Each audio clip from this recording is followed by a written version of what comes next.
ओम शांति। ओम शांति। आज का प्रातः क्लास है 21/68। Today's morning class is dated 21/9/68. बच्चे जानते हैं जिसके हम बच्चे हैं उनको सच्चा साहब भी कहा जाता है। The children know that he whose children they are is also called the true master, Sahab. इसलिए आजकल तुम बच्चों को साहबजादे भी कहते हैं। That is why nowadays you children are also called Sahabzade, meaning the children of the Sahab. किस लिए कहते हैं?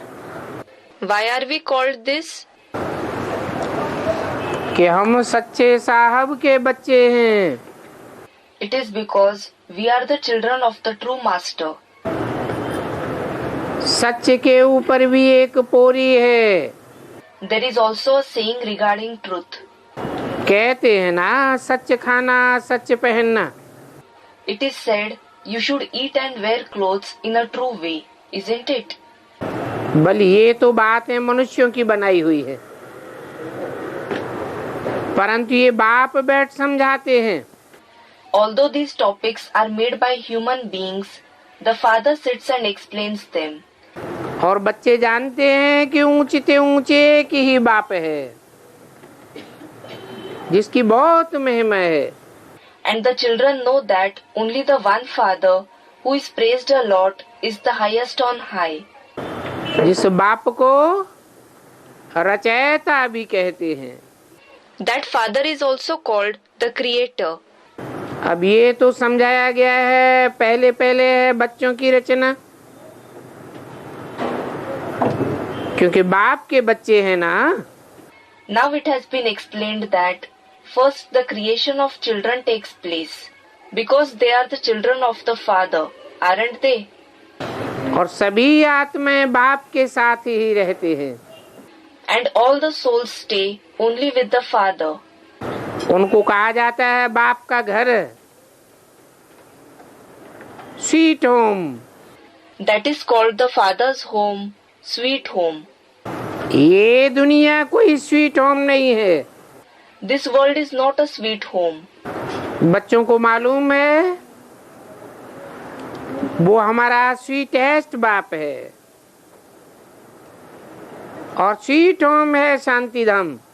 The children know he is our sweetest father and the sweet home is the abode of peace. फिर सतयुग में भी sweet home है, क्योंकि वहाँ घर में भी सुख शांति रहती है। Then there is the sweet home in the golden age as well, because there is happiness and peace at home too.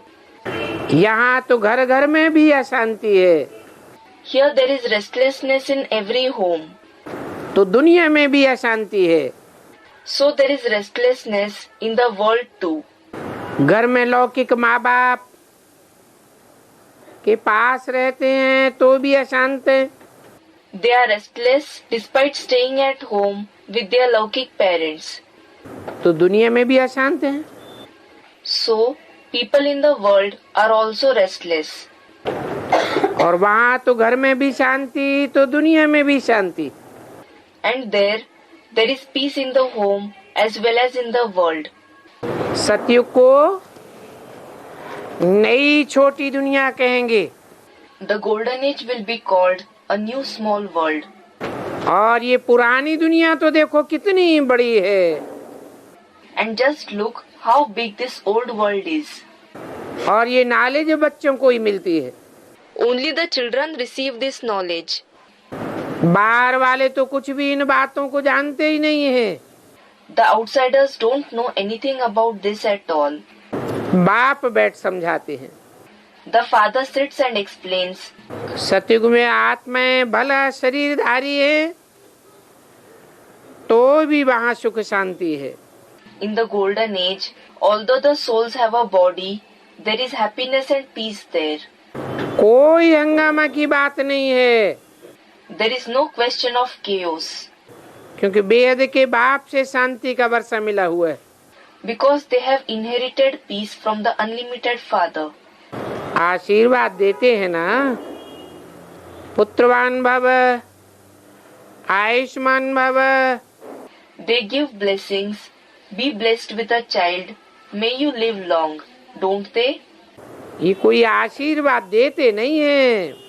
Here he doesn't give any blessing. देने की बात नहीं है, बाप से तो ऑटोमेटिकली वर्षा मिलता है। There is nothing about giving. We receive the inheritance from the Father automatically.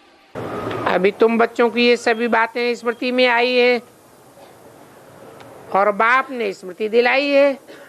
Now you children have recollected all these things and the Father has reminded you of it. जिस पारलौकिक बाप को भक्ति मार्ग में सभी याद करते हैं। The Parlokik Father, whom everyone remembers in the path of bhakti. Parlokik, meaning beyond the world. सभी धर्म वाले याद करते हैं। People of all the religions remember him. कब याद करते हैं? When do they remember him? जब दुनिया दुखों की दुनिया हो जाती है। It is when the world becomes a world of sorrow. ये है ही पतित पुरानी दुख की दुनिया। This is certainly an old degraded world of sorrow. नई दुनिया में सुख होता है और पुरानी दुनिया में होता है दुख। In the new world there is happiness and there is sorrow in the old world. नई दुनिया में अशांति का नाम निशान नहीं। In the new world there isn't any name and trace of restlessness. और यहाँ तो है ही अशांति की दुनिया। And here it is certainly the world of restlessness. अभी तुम बच्चों को तो पूरा गुणवान बनना है। Now you children have to become completely virtuous. अगर नहीं बनेंगे तो बहुत सजाएं खानी पड़ेंगी। If you do not become this, you will have to suffer a lot of punishments. क्योंकि बाप के साथ धर्मराज भी है। Because Dharmaraj, meaning the Chief Justice, is also with the Father. वो हिसाब किताब चुकतू करने वाला है। He is the one who settles the accounts. सभा बैठती है। An assembly is held. सजाएं तो जरूर मिलनी है। Punishments will definitely be given. जो भी पाप किए हैं उनकी सजाएं मिलेंगी। You will get punishments for all the sins you have committed. जो अच्छी रीति मेहनत करते हैं वो थोड़ी ही सजाएं खावेंगे। Those who work hard won't get punishments. तो पाप की सजा मिलती है जिसको कर्म भोग कहा जाता है। So you get punishment for sins. That is called karma bhog, meaning experiencing the consequences of actions. ये तो रावण का पराया राज्य है। This is an alien kingdom of Ravan. इसमें अपरम अपार दुख है, राम राज्य में अपरम अपार सुख। There is infinite sorrow in it. In the kingdom of Ram, there is infinite happiness. तुम समझाते तो बहुतों को हो, You explain to many, फिर भी कोई तो झट समझ जाते हैं, कोई देरी से समझते हैं। but some understand very quickly, while some others take time to understand. जो कम समझते हैं तो समझो इसने भक्ति कम की है अथवा देरी से की है। Those who understand little consider that they have done less bhakti or they did it later. और जिन्होंने शुरू से भक्ति की है वो ज्ञान को भी जल्दी समझ लेंगे। And those who have done bhakti from the beginning will also understand the knowledge quickly. क्योंकि सतो प्रधान भक्त है ना। Because they are Satopradhan worshippers, aren't they? तो सतो प्रधान ज्ञान ही उठावेंगे। So they will grasp only the Satopradhan knowledge. तो उनको आगे नंबर में जाना है।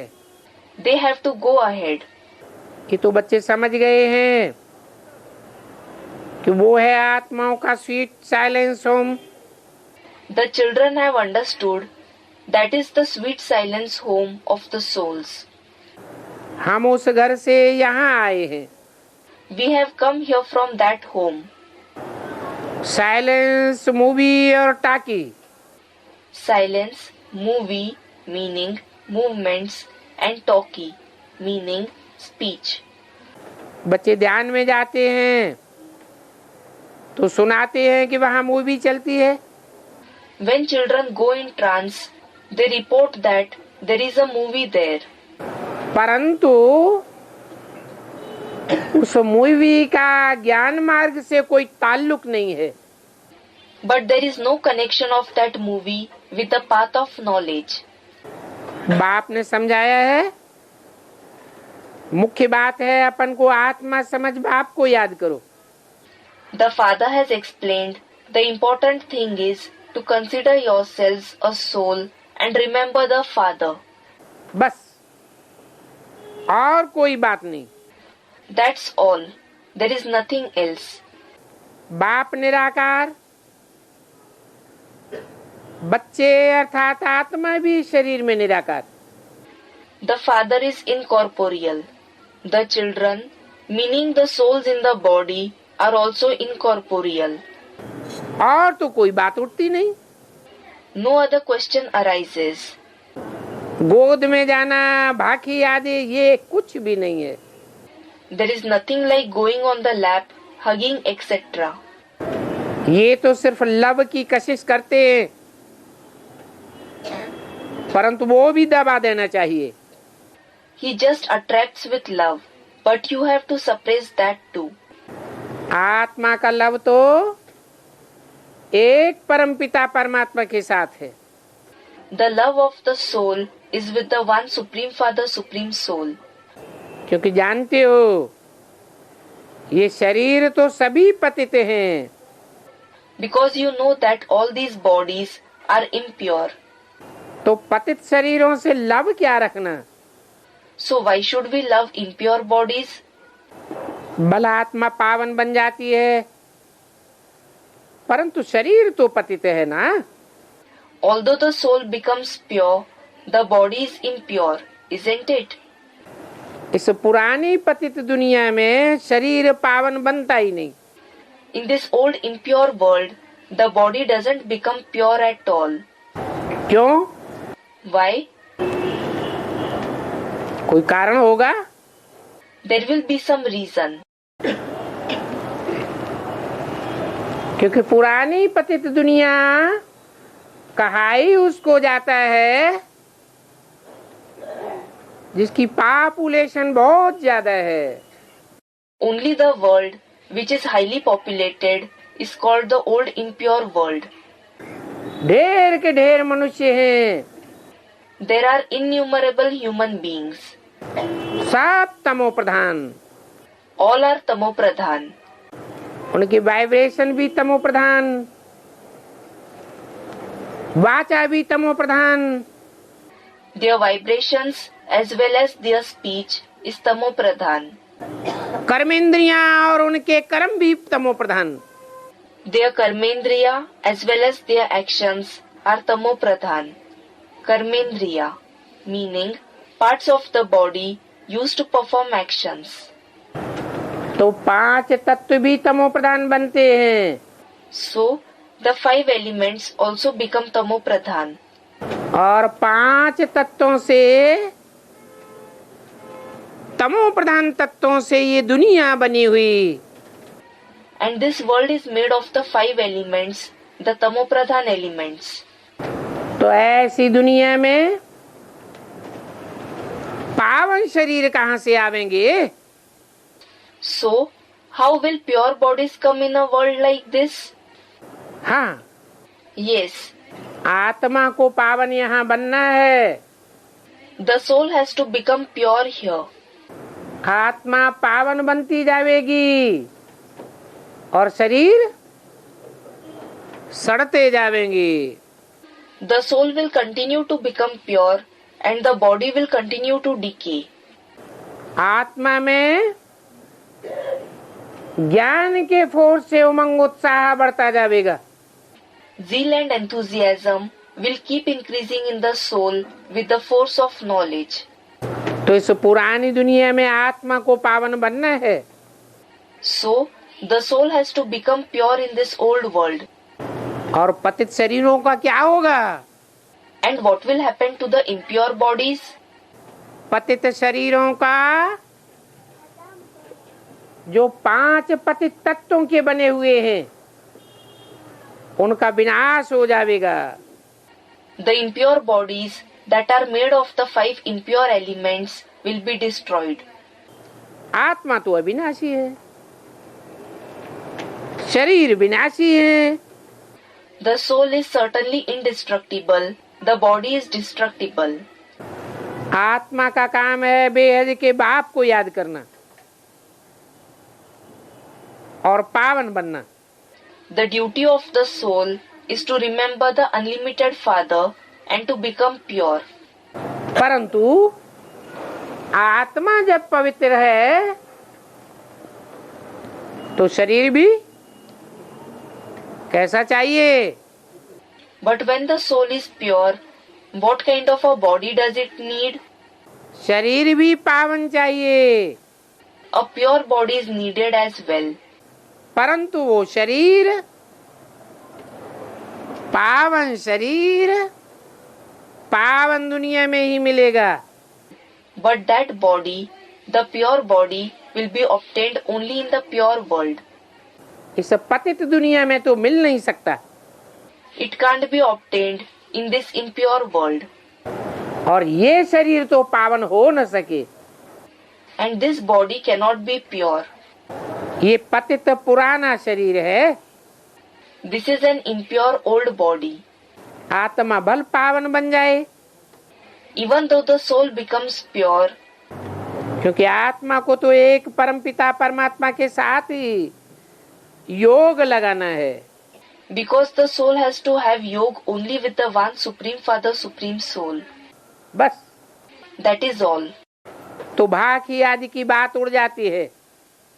Therefore, topics of hugging etc. vanish. बात ही नहीं. There is no question of them at all. वास्तव में पतित शरीर को टच भी नहीं करना है. Actually, you shouldn't even touch the impure body. स्त्री हो चाहे मिटमाइट हो, कोई को भी टच नहीं करना है.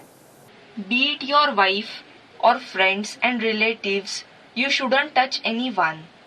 ये आत्माओं से बात करते हैं. This one talks to the souls. बात करने वाला आत्माओं का बाप है. The one who speaks is the father of the souls. ये समझने की बातें हैं, These things are to be understood. क्योंकि 63 जन्मों में शरीरों के साथ तो बहुत लटके हैं.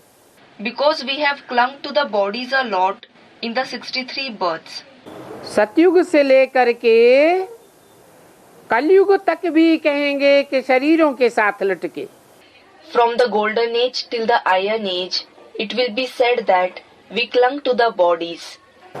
बल सतयुग त्रेता में वहाँ आत्मा और शरीर दोनों ही पवित्र हैं. Despite the fact that both the soul and body are pure in the golden and silver ages. कहेंगे वहाँ विकार में जाते नहीं हैं. It will be said that people don't indulge in vices there. कोई विपरीत कर्म नहीं करते हैं जिससे शरीर विकारी बने. They don't do any wrong action due to which their body would become vicious. वहाँ आत्मा भी विकारी नहीं होती है. There, the soul is not vicious either. कई वल्लभाचारी होते हैं जो दूसरे को अपना शरीर टच भी नहीं करने देते हैं. There are many Vallabhacharis who don't allow others to even touch their body. Vallabhacharis, meaning a sect of Brahmins. 2168 की वाणी का दूसरा page. Second page of the Vani of the 21,968. बल ये तो तुम समझते हो. उन वल्लभाचारी को फॉलो करने वालों की आत्मा कोई निर्विकारी नहीं होती है. Although you do understand that the souls of the followers of those Vallabhacharis are not without vices. हैं तो वो भी विकारी, Definitely, they too are vicious. वो भी एक वल्लभाचारी पंथ है That is also a Vallabhachari sect. जो अपन को ऊंच कुल वाले समझते हैं। They consider themselves to belong to an elevated clan. कोई को अपना शरीर भी टच नहीं करने देते हैं। They don't allow anyone to even touch their body. ये नहीं समझते हैं कि हम अपवित्र हैं, विकारी हैं। They don't think that they are impure and vicious. समझते नहीं है कि ये शरीर भ्रष्टाचार से पैदा हुआ है। They don't understand that this body is born through Bhrashtachar, meaning corrupt behavior, activity through the lowly organs. ये बातें तुम बच्चों को बाप आकर के सिखलाते हैं। The father comes and explains these things to you children. आत्मा पावन बनती जाती है। The soul keeps becoming pure. जब आत्मा संपूर्ण पावन बने तो शरीर भी बदली करना पड़े। When the soul becomes completely pure, then the body also has to be changed. संपूर्ण पावन आत्मा इस संपूर्ण पतित दुनिया में रह नहीं सकती। A completely pure soul can't stay in this completely impure world. पतित शरीर में निवास कर न सके। It cannot reside in an impure body. आत्मा ऊंची स्टेज में उड़ जाती है। The soul flies in a high stage. पावन शरीर तब बने जब 5 तत्व भी पावन बने। The body will become pure only when the 5 elements become pure. ज्ञान जल से आत्मा पावन बनती है। The soul becomes pure through the water of knowledge. ज्ञान जल तो सूक्ष्म है, The water of knowledge is subtle. आत्मा भी सूक्ष्म है। The soul is also subtle. सूक्ष्म आत्मा सूक्ष्म ज्ञान जल से पावन बनती है। The subtle soul becomes pure through the subtle water of knowledge. और शरीर And what about the body? सूक्ष्म है या स्थूल है? Is it subtle or physical? शरीर तो स्थूल है। The body is certainly physical. तो स्थूल शरीरों को पावन बनाने के लिए क्या चाहिए? So, what is needed to make the physical bodies pure? स्थूल जल चाहिए। Physical water is needed. परंतु वो जल भी गर्म चाहिए या ठंडा चाहिए? But does that water need to be hot or cold? है? कैसा जल चाहिए? What kind of water is needed? है? गर्म जल चाहिए। Someone said something. Is hot water needed? ऐसा ठंडा जल चाहिए जो जाम हुआ पड़ा हो। Such cold water which is frozen is needed. ये जाम जल दुनिया में कहाँ रहता है? Where is this frozen water found in the world? है? उसका नाम है हिमालय पर्वत, हिमालय पहाड़। The name of that place is Mount Himalaya. Him से आच्छादित रहता है। It is covered with him. Him माने बर्फ, Him means ice. जाम जल Frozen water. डिस्टिल्ड वाटर होगा या फिल्टर करना पड़ेगा? Will it be distilled water or will it need to be filtered? है? डिस्टिल्ड वाटर होता है। It is distilled water. Himalaya नाम किसका है? Whose name is Himalaya? हैं? शास्त्रों की भाषा में हिमालय किसको कहा गया है? Who has been called Himalaya in the language of the scriptures? Parvati के बाप का नाम हिमालय रखा गया है। Parvati's father has been named Himalaya. तो पार्वती का बाप कौन है? So, who is the father of Parvati? है? ब्रह्मा बाबा। Brahma Baba? है? हाँ, हिमवान, वो तो क्वालिटी बताई। Someone said something. Yes, Himvan, meaning icy, is his quality that was mentioned. कि उनकी बुद्धि में जो ज्ञान जल है वो जाम पड़ा हुआ है। The water of knowledge in his intellect is frozen. क्या? What? बहता नहीं है। It does not flow. कैसा जल है? What kind of water is it? जाम जल है। It is frozen water. सागर अगर जाम हो जाए If the ocean freezes, तो जाम हुए सागर का सागर मंथन हो सकेगा? can the churning of that frozen ocean take place?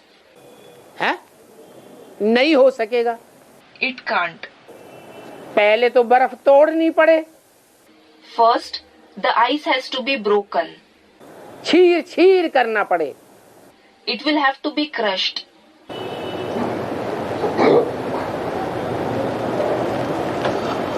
गर्मी जरूरी है। Heat is required. बाद में मंथन होगा, आलोड़न होगा। Later on, its churning, stirring will take place. तो ब्रह्मा का ज्ञान जल कैसा है? So, how is the water of knowledge of Brahma? Brahma कहो, हिमालय कहो, Call him Brahma, call him Himalaya. उनकी बुद्धि में जो ज्ञान जल पड़ा हुआ है वो बहता हुआ ज्ञान जल है या जाम जल है? Is the water of knowledge in his intellect flowing, or is it frozen? जाम है। It is frozen. ज्ञान यज्ञ जब शुरुआत हुई When the yajna of knowledge began, तो पहले पहले ब्रह्मा की बुद्धि से जो ज्ञान जल निकला the water of knowledge that emerged from the intellect of Brahma first of all, वो शुद्ध ज्ञान जल था, डिस्टिल्ड वाटर था या शुद्ध था? was it the pure water of knowledge, was it distilled water, or was it impure? है? शुद्ध ज्ञान जल था। It was pure water of knowledge. उसको कहते हैं ब्रह्मा के मुख से वेद निकले। For that it is said, the Vedas emerged from the mouth of Brahma. Vedas means any of the 3, later 4 early Indian sacred scriptures. With माने जानकारी, Vid means information. सच्चाई की जानकारी निकली, The information about truth came out, परंतु वो जाम जल था। but that was frozen water. आज भी कहते हैं शास्त्रवादी Even today, the scholars of scriptures, Shastravadi say, कि ब्रह्मा के मुख से जो वेद निकले उन वेदों को अगर कोई सामान्य मनुष्य पढ़े तो कुछ समझ में आवेगा? if any ordinary man reads the Vedas that came out of the mouth of Brahma, will he be able to understand anything? है? एक शब्द भी समझ में आवेगा? Will he be able to understand even a single word? नहीं आवेगा। He won't.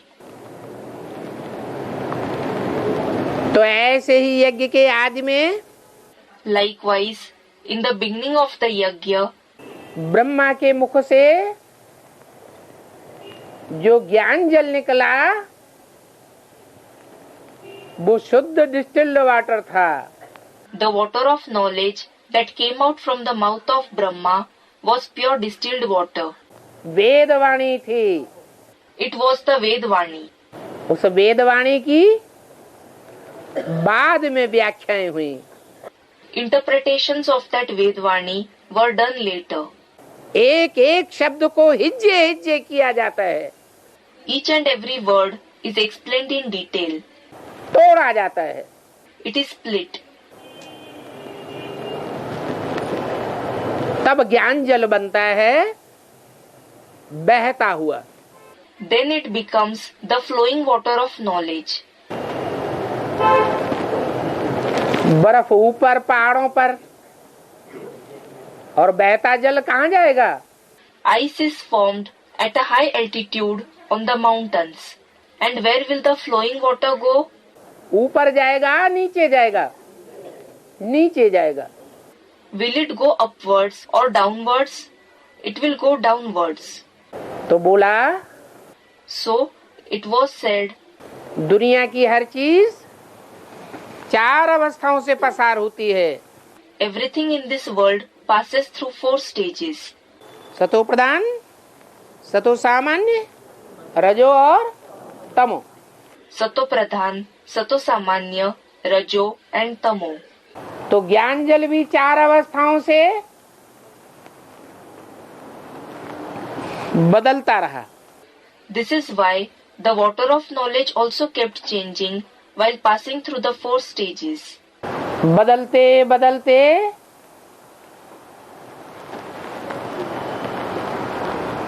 एकदम पानी की गर्म धारा बन जाती है।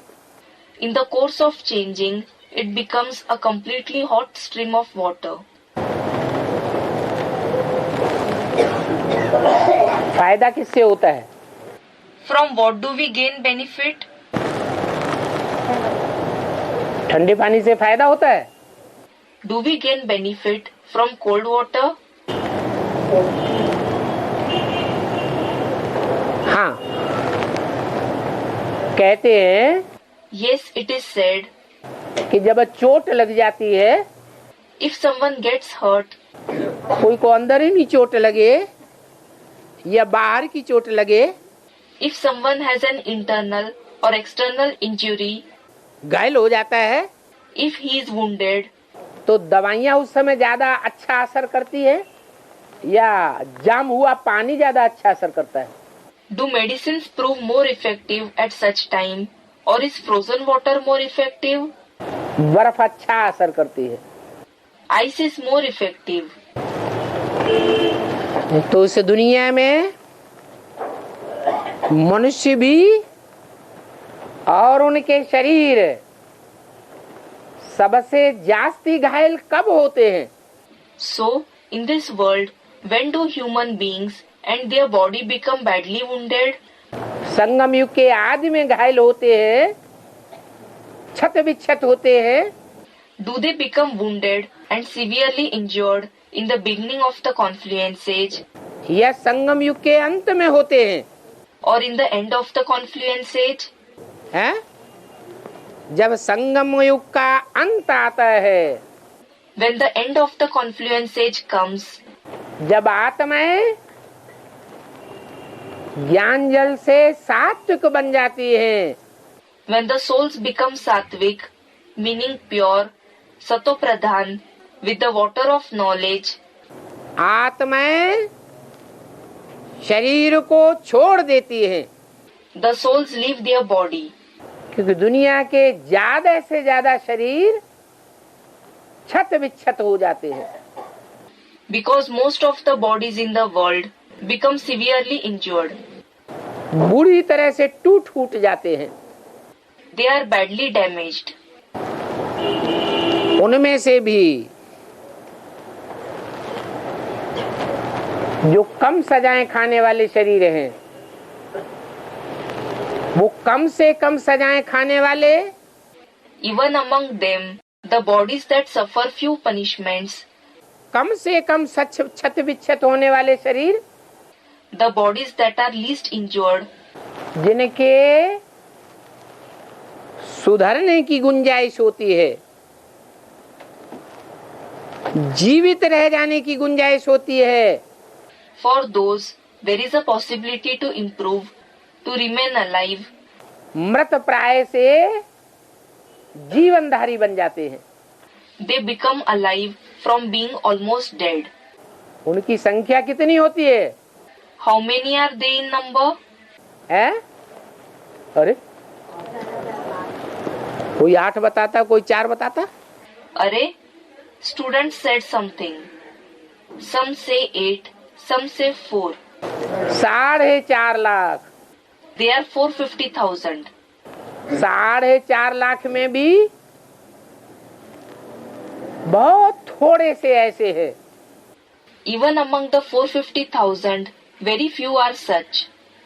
जैसे कहीं भूकंप आते हैं, Just like earthquakes occur at some places. मान लो 2001 में भुज में, गुजरात में भूकंप आया। For example, the earthquake that occurred in Bhuj in Gujarat in 2001, Gujarat, a state in India. तो कहीं कहीं ऐसा देखा गया, कोई कोई बच्चे बिल्कुल सुरक्षित निकले। It was seen at a few places that some children came out totally safe. उनको एक खरोंच भी शरीर में नहीं आई। They didn't get a single scratch on their body. उनकी संख्या परसेंटेज में बहुत कम होती है या ज्यादा होती है? बहुत कम होती है। Is their number, their percentage very small, or is it big? It is very small. तो 4-4.5 लाख में से सिर्फ 8 शरीर ऐसे निकलते हैं जो प्रकृति की मार से छत बिच्छत भी नहीं होते। So, out of the 400 to 450,000, only 8 bodies are such that they don't become severely injured by the blow of nature. बल शरीर तो सभी मृत प्राय हो जाएंगे, Although all the bodies will become almost dead, परंतु वो पूरे छत बिच्छत 8 शरीर नहीं होंगे। और बाकी those 8 bodies won't become completely injured. And what about the rest? बाकी को कुछ न कुछ सजा मिलेगी जरूर। The rest of them will certainly get punishments to some extent. कोई को कम, कोई को ज्यादा। Some will get few and some will get more punishments. फिर भी Still, वो शरीर येन केन प्रकारेण अंतिम विनाश में बर्फ में दब जाएंगे। those bodies will be buried in ice one or other way in the final destruction. जाम हो जाएंगे, They will become frozen. सुरक्षित रह जाएंगे। They will remain safe. और जो टूट फूट हुई है वो खलास हो जाएगी। And the damage that took place will be cured. ऊपर से जब आत्माएं नंबरवार उतरती जाएंगी और उन शरीरों में प्रवेश होती जाएंगी। The souls will continuously come down number wise and enter those bodies. Number wise, meaning according to their rank. उस समय नई दुनिया कहेंगे या पुरानी दुनिया कहेंगे? Will it be called the new world or the old world at that time? नई दुनिया कहेंगे। It will be called the new world. तो यही बात बताई So, this very thing was mentioned कि नई दुनिया में आत्मा भी सतो प्रधान और शरीर भी सतो प्रधान होंगे। that in the new world, the souls as well as the bodies will be Sato Pradhan. तो देखो So look, गायन भी है कि सतयुग में 5 तत्व भी पवित्र होते हैं, तो शरीर भी पवित्र बनते हैं। it is praised that in the golden age, the 5 elements are pure, so the bodies also become pure.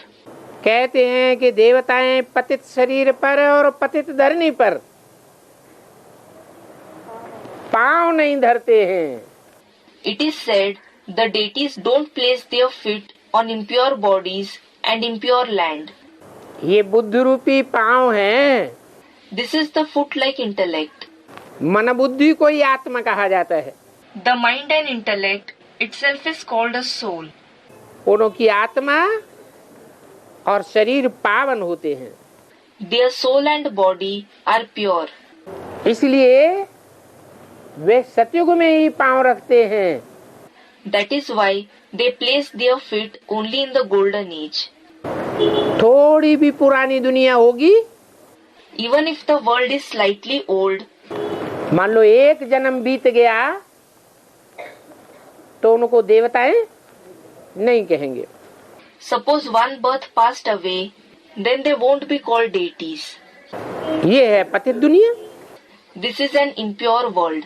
तो बाप मूल बात समझाते हैं कि अपन को आत्मा समझो। So, the main topic that the father explains is, consider yourself a soul. पहले पहले आत्मा पवित्र बनेगी या शरीर पवित्र बनेंगे? Will the soul become pure first, or will the bodies become pure? आत्मा चैतन्य है। The soul is living.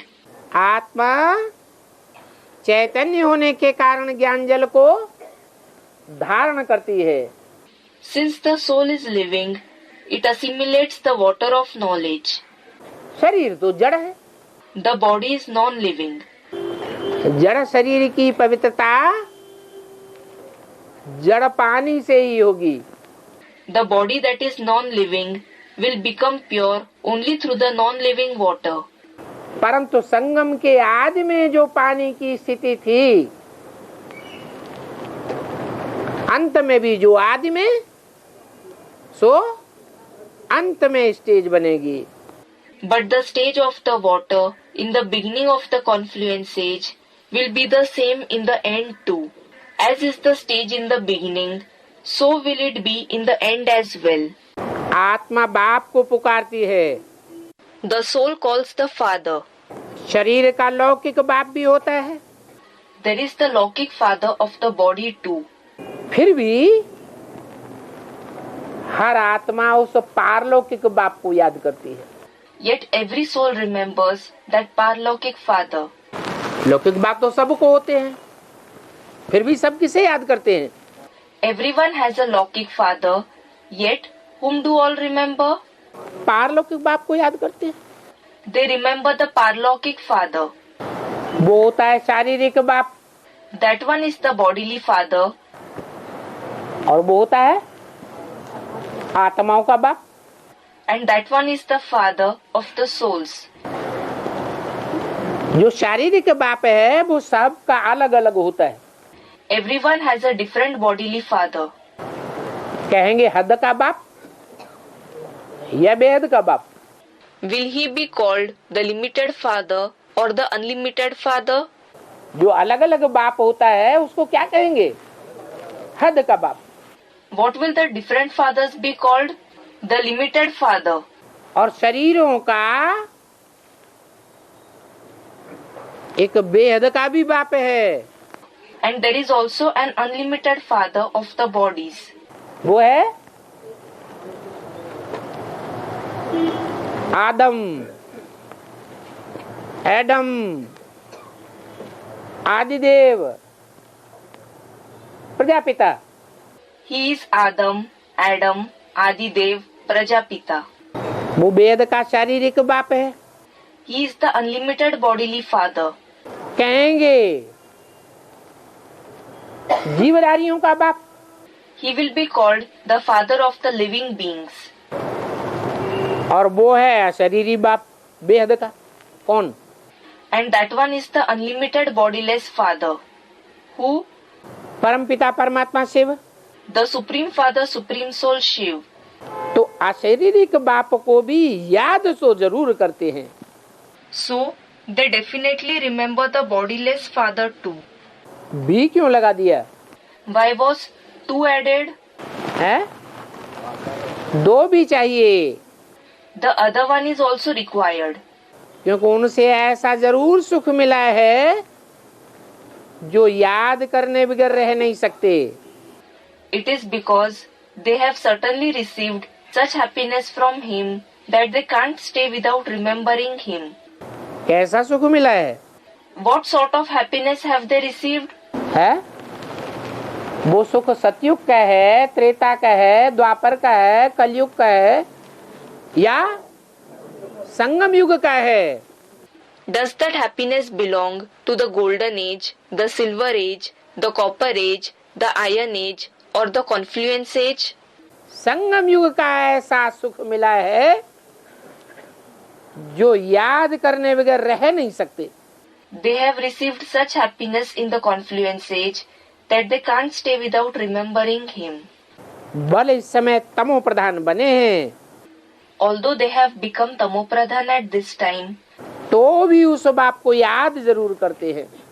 they definitely remember that father. परंतु ये फिर उल्टी शिक्षा मिली है कि ईश्वर सर्वव्यापी है। But they have received this wrong teaching that God is omnipresent, मना हर एक में व्यापक है, meaning he is present in everyone. तो मनुष्य मुझ पड़ते हैं।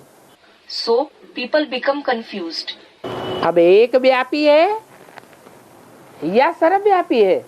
Well, is he present in one being or is he omnipresent? एक व्यापी है। He is present in one being. जब बुद्धि में बैठ जाए कि एक व्यापी है तो मुझने की दरकार है? If it sits in the intellect that he is present in one being, is there any need to become confused? है? नहीं है। There isn't. जब एक व्यापी है तो वो एक जरूर बेहद का शारीरिक बाप है।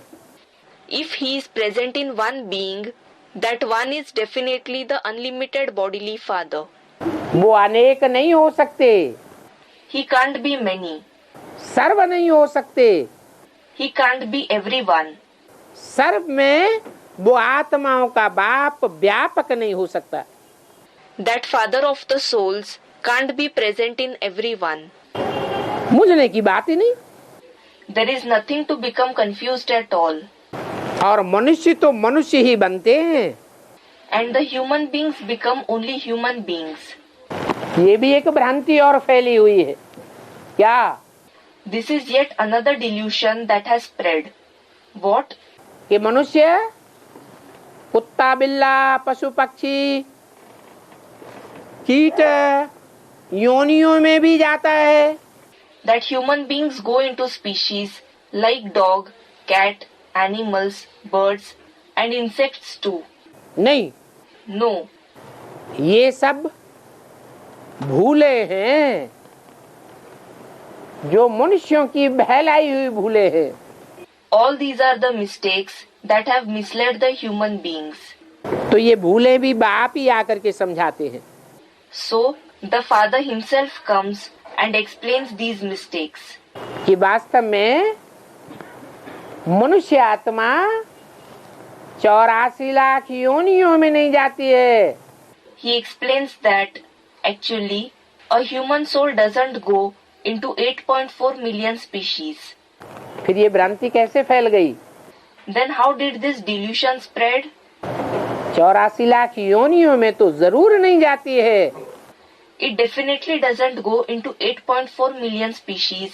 परंतु भांति भांति के जो मनुष्य हैं, 500-700 करोड़ मनुष्यों का ये झाड़ है। But human beings of different categories. This is a tree of 5 to 7 billion human beings. तो जो भांति भांति की योनियां हैं उनके अनुसार भाव, स्वभाव, संस्कार या व्यवहार तो धारण करते होंगे। So, they will certainly assimilate the feelings, nature, sanskars or behavior of various species. Won't they? कर सकते हैं या नहीं कर सकते हैं? कर सकते हैं। Can they assimilate them or not? They can. तो बाप आकर एक ही बार मन मना भव का मंत्र देते हैं। The father comes and gives the mantra of Man Mana Bhav only once. कहते हैं सर्वव्यापी वाली बात खत्म करो बुद्धि से।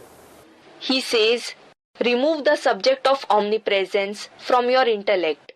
और 84 लाख योनियों की बात भी खत्म करो। And remove the topic of the 8.4 million species too. मैं कोई जानवर अवतार नहीं लेता हूँ। I don't incarnate in the form of an animal. Kutch मच्छ अवतार नहीं लेता हूँ। I don't incarnate as a tortoise or a fish. उनका संग करने की कोई बात नहीं है। There is no question of being in their company. मैं तो एक व्यापी बन करके आता हूँ। I come being present in one being. और मनुष्य योनि ही सबसे ऊंची योनि है। Only the species of the human beings is the highest species. और मनुष्य योनि में भी जो भी 500-700 करोड़ मनुष्य है, उन सब में व्यापक होकर नहीं आता हूँ। And even in the species of human beings, I don't come being present in all the 5 to 7 billion human beings. मैं तो सिर्फ एक व्यापी हूँ। I am just Ekvyapi. तो मन मना भव का मंत्र देते हैं। So, he gives the mantra of Man Mana Bhav. क्या कहते हैं? What does he say? मेरे मन में समा जा। Merge in my mind. Man. कहने वाला कौन है? Who is saying this? है? शिव। उसको मन है? Shiv. Does he have a mind? है? उसको मन है? Does he have a mind? है? वो मन है या अमन है? Is he the one with a mind or is he Aman, meaning peaceful? It also means the one who does not possess a mind. वो तो सदैव ही अमन है। He is always Aman. तो ये फिर कौन कहता है, कैसे कहता है मेरे मन में समा जा? So, who says this and how does he say merge in my mind? मैं और मेरा I and my. दो अलग अलग चीजें हैं या एक ही चीज है? Are they two separate things or are they one and the same? मैं अलग और मेरा? मैं कहने वाला कौन? I is different and what about my? Who says I? Shiv ज्योति बिंदु। The point of light Shiv. मेरी आत्मा का ही नाम शिव है। The name of only my soul is Shiv. वो आत्मा कहती है मैं, और उसका मेरा कौन है? That soul says I. And who is his? My? जरूर कोई मेरा है जिस्मानी। Definitely there is some my in a physical form. कौन है? Who is he? जिसको मेरा कहते हैं वो सर्वव्यापी नहीं है। The one whom he says my is not omnipresent. वो 84 लाख योनियों में व्यापक नहीं होता है। He is not present in the 8.4 million species. वो एक ही है। He is only one. वो मन भी है, बुद्धि भी है, He is the mind as well as the intellect. और मन बुद्धि में भरे हुए 84 जन्मों के उस आत्मा रूपी रिकॉर्ड में संस्कार भी है। And the sanskars of the 84 births recorded in the mind and intellect are also present in that record like soul. तो कहते हैं मेरे मन में समा जा। So he says, merge in my mind.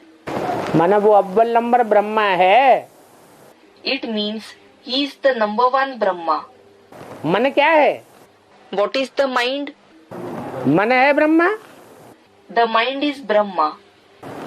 बुद्धि क्या है? What is the intellect? बुद्धि है तीसरा नेत्र रूपी कार्यकर्ता।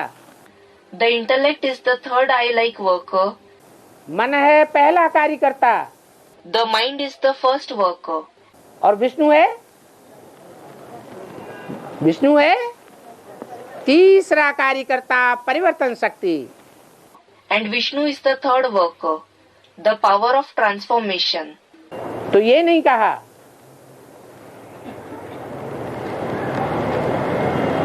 तीसरे कार्यकर्ता में समा जा। So, it was not said, merge in the third worker. ये नहीं कहा बुद्धि में समा जा। It was not said, merge in the intellect. क्या कहा? What was said?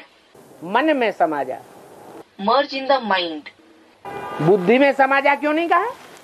Why wasn't it said merge in the intellect? अरे बुद्धिमानों की बुद्धि कौन है? अरे, who is the intellect of the intellectual ones? हैं? वो तो स्वयं ही बाप शिव है।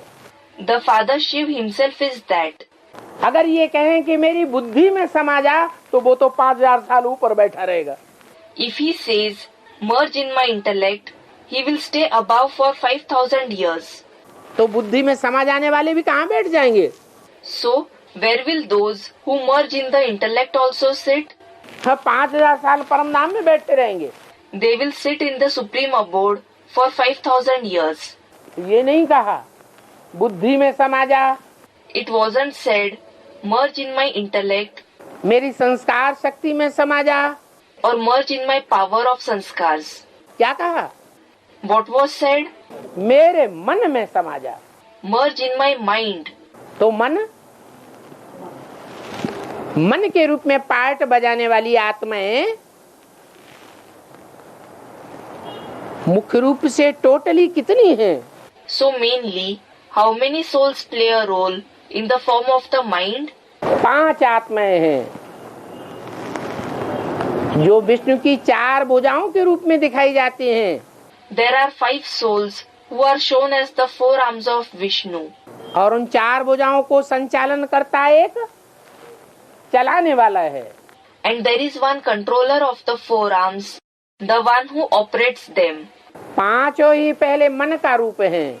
All the 5 souls are in the form of the mind at first. चंचल स्वरूप है। They are the embodiment of instability, Chanchal Swarup. जब संपन्न स्टेज होती है तो वो 5 मन बदल करके क्या बन जाते हैं? विष्णु बन जाते हैं। When they reach the stage of completion, what do the 5 minds change into? They become Vishnu. मन में विष मात्र रहता है या नहीं रहता है? Does even a trace of poison remain in the mind or not? नाम मात्र को विष नहीं रहता। There is no poison even for name's sake. मन के रूप में पार्ट बजाने वाला पहला नंबर कौन? Who is the number 1 soul who plays a role in the form of the mind? है?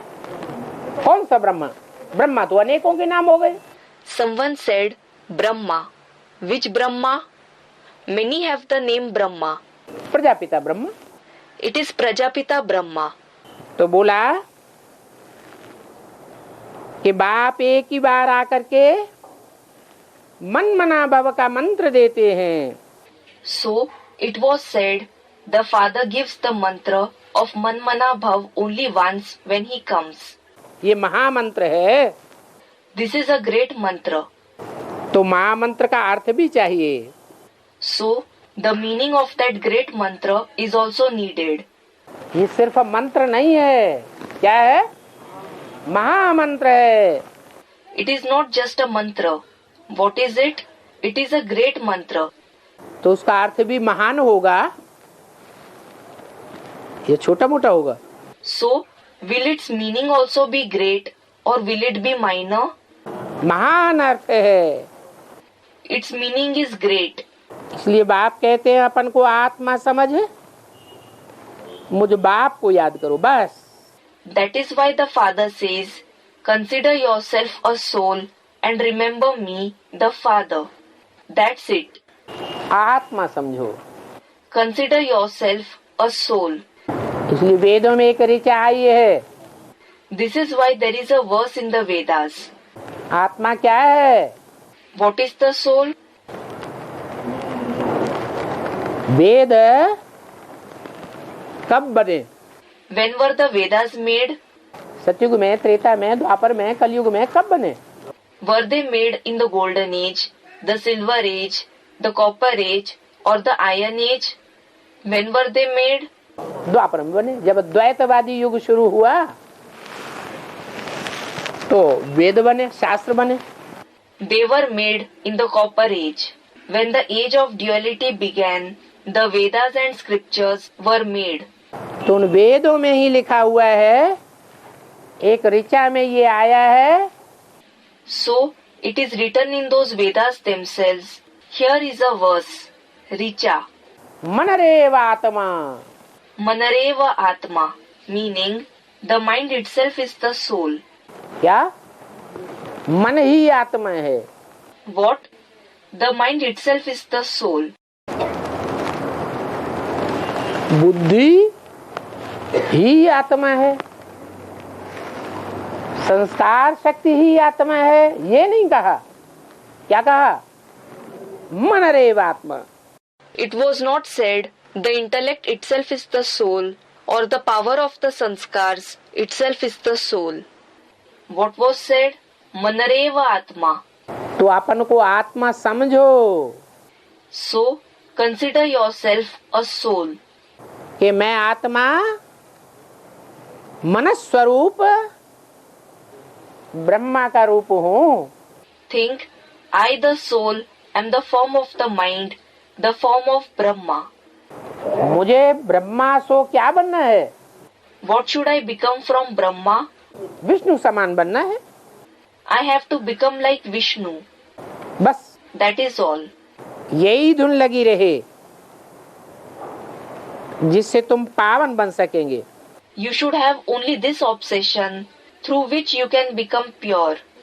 बाप कहते हैं भक्ति मार्ग में मनुष्यों ने जो कुछ शास्त्र आदि बनाए हैं, The father says, whatever scriptures and so on the human beings have made in the path of bhakti, वो शास्त्र आदि देवताओं को तो बनाना ही नहीं है. the deities will not make those scriptures etc. at all. कि बनाने हैं?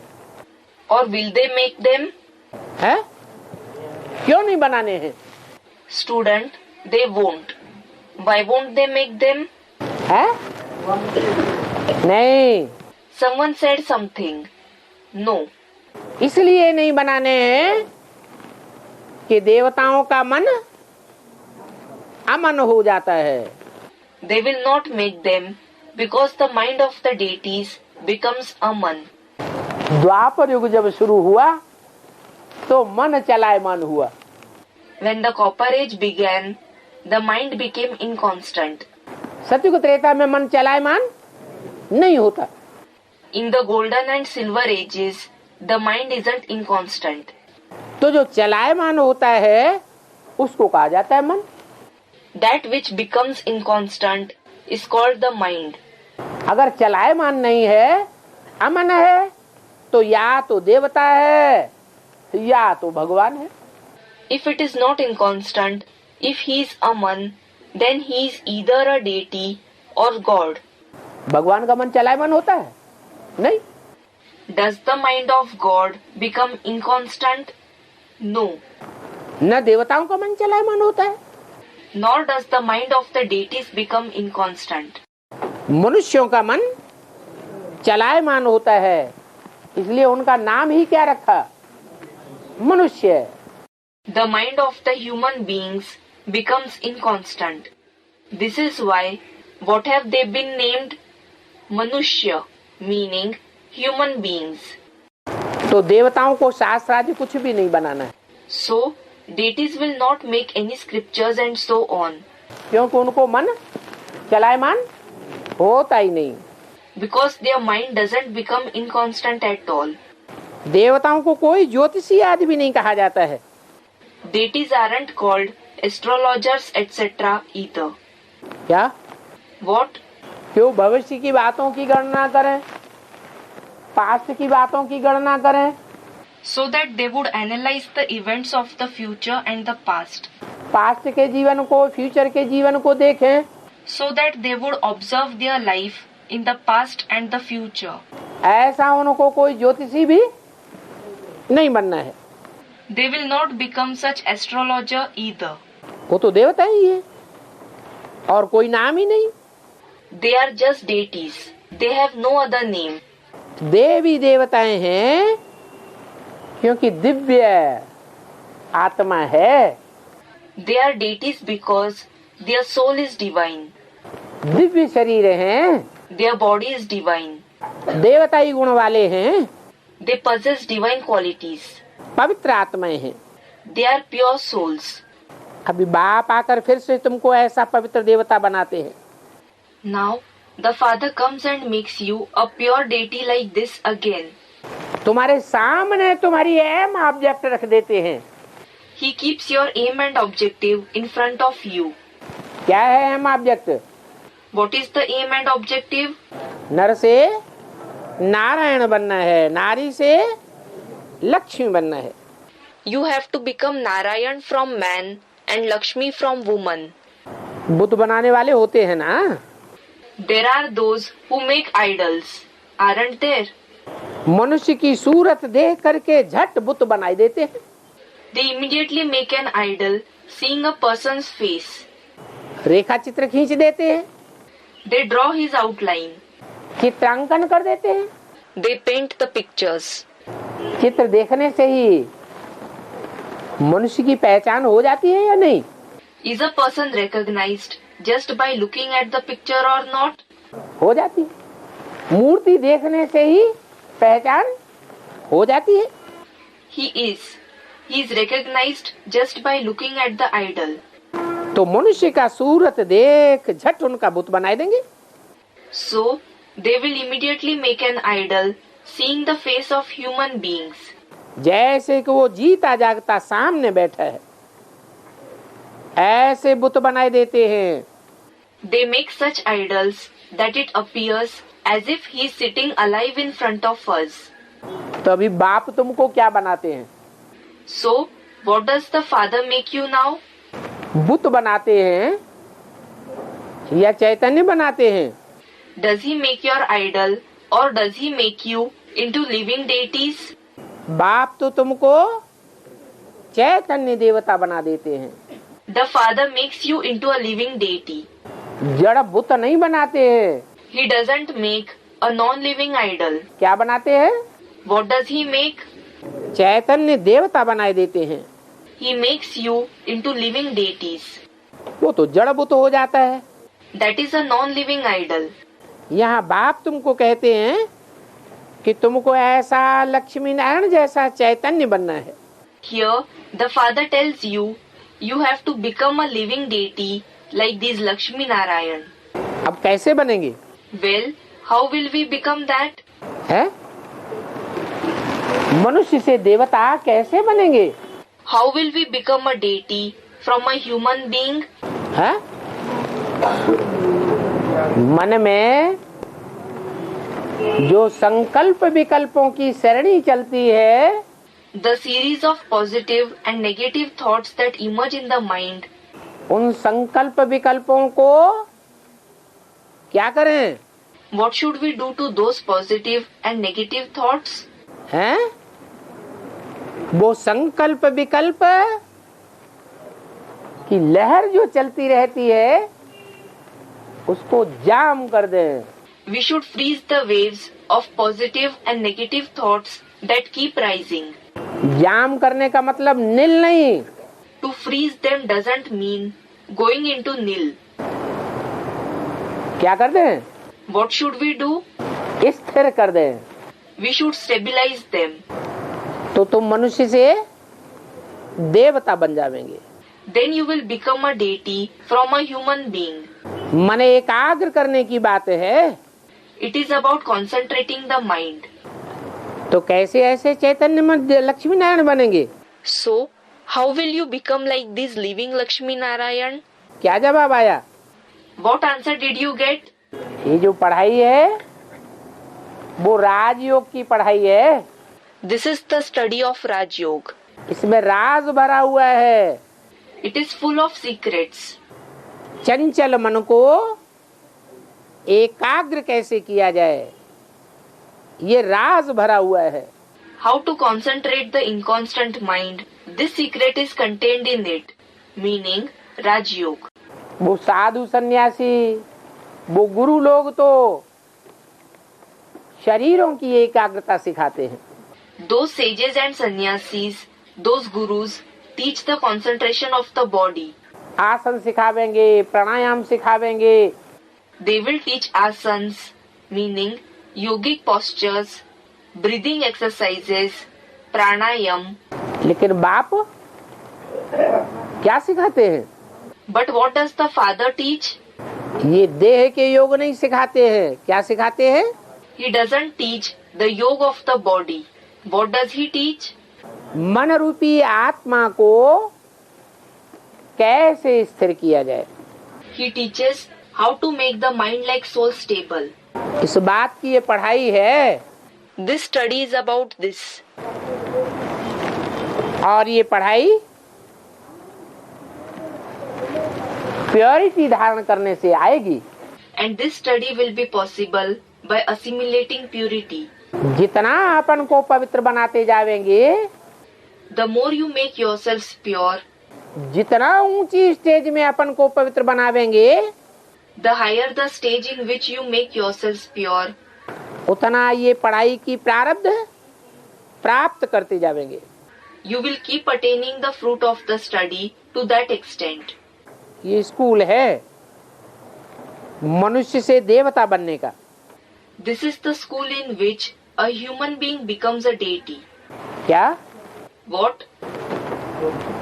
मनुष्य को जिसका मन चलायमान है, उसके मन को एकाग्र करके क्या बना देते हैं? By stabilizing the inconstant mind of a human being, what does he make him into? Divya गुणधारी बनाए देते हैं। He makes him into the one who possesses divine virtues. वो तो बुत बनाते हैं। They just make idols. उन बुत बनाने वालों को आर्टिस्ट कहा जाता है। Those who make idols are called artists. हूबहू वो ही शिकल बनाए देंगे। They make exactly the same face. क्या? What? आदमी को सामने खड़ा कर दो Make a man stand in front of them और वो ऐसा रेखा चित्र 1-2 मिनट में खींच देंगे चेहरे का कि वही व्यक्ति, वो देखने मात्र से ही वही व्यक्ति याद आ जाएगा। and they will sketch his face in such a way in 2 minutes that just by looking at it, you will be reminded of that person. तो उनको क्या कहा जाता है? What are they called? Artist. Artists. ऐसा art उनके अंदर है, परंतु वो तो जड़ बुत बनाते हैं। They have such art in them, but they make non-living idols. और बाप कैसा आर्टिस्ट है?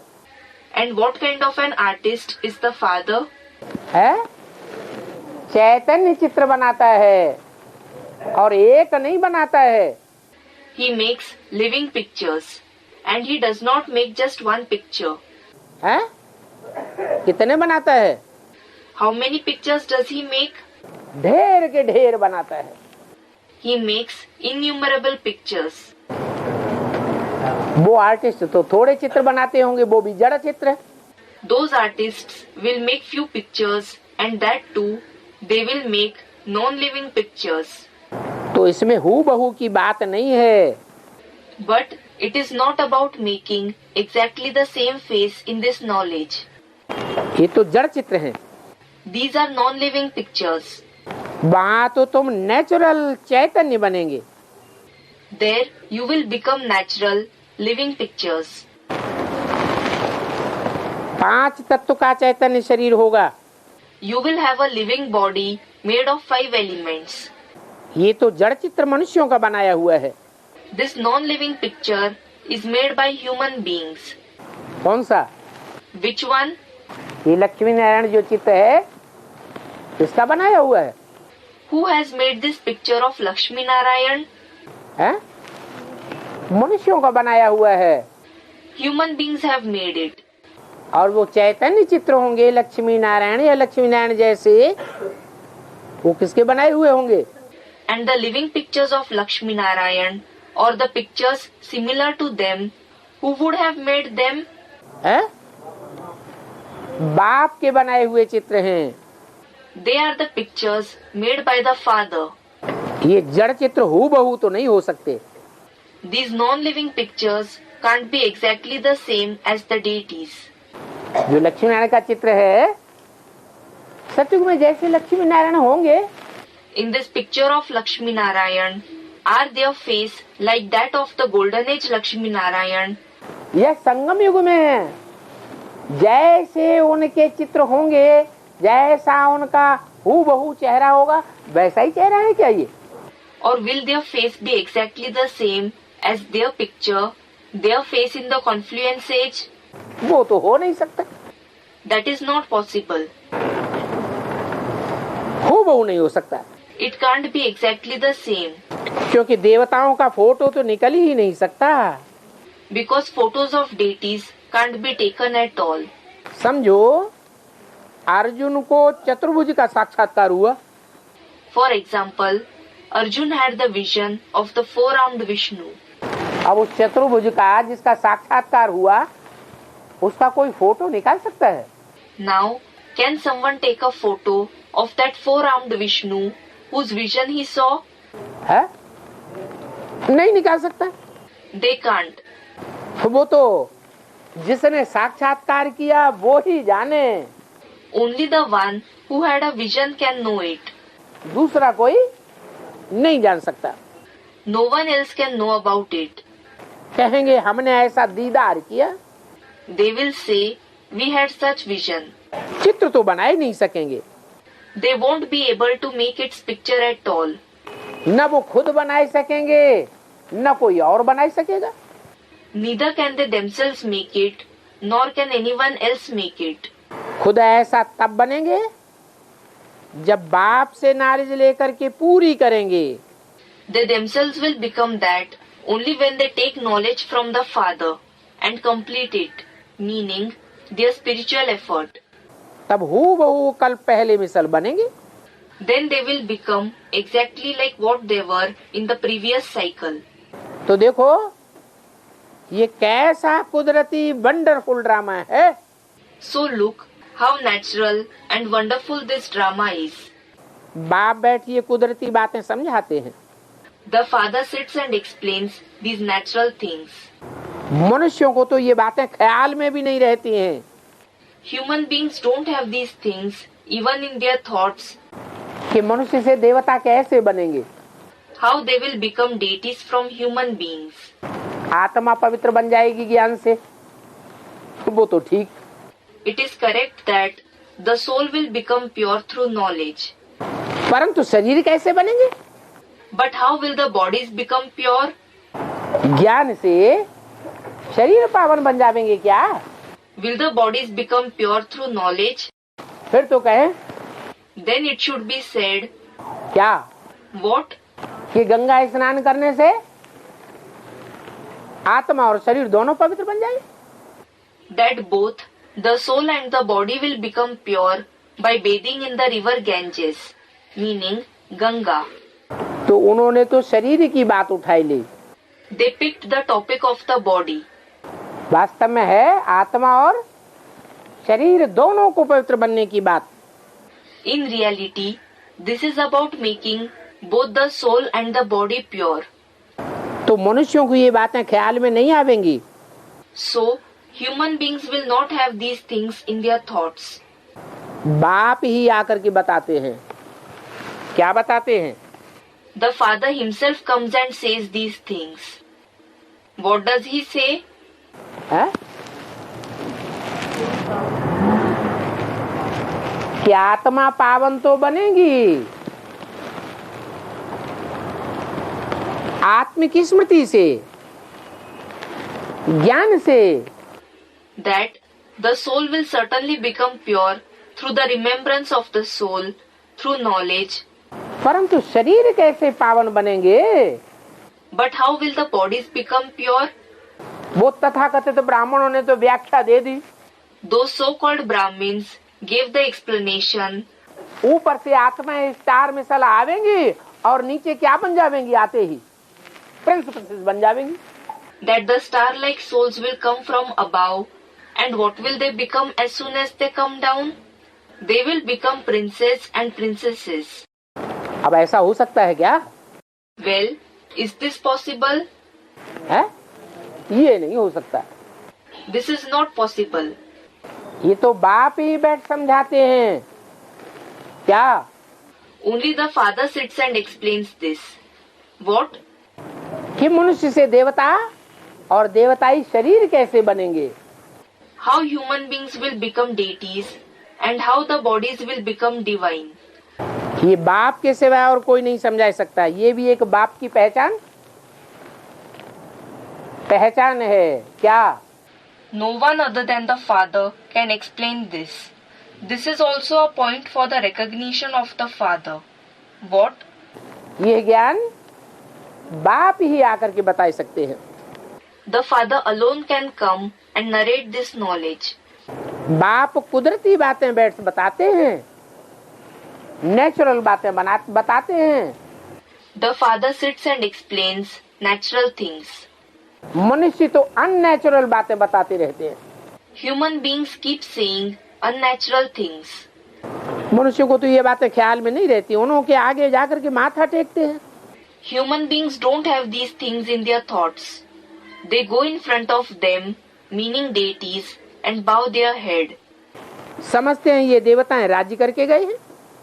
They think these deities went after ruling. कब राज्य करके गए हैं सो तो पता ही नहीं है। They don't know at all when they ruled. और ये देवताएं फिर कब आवेंगे कुछ भी ख्याल तो नहीं चलता। They don't think at all when these deities will come again.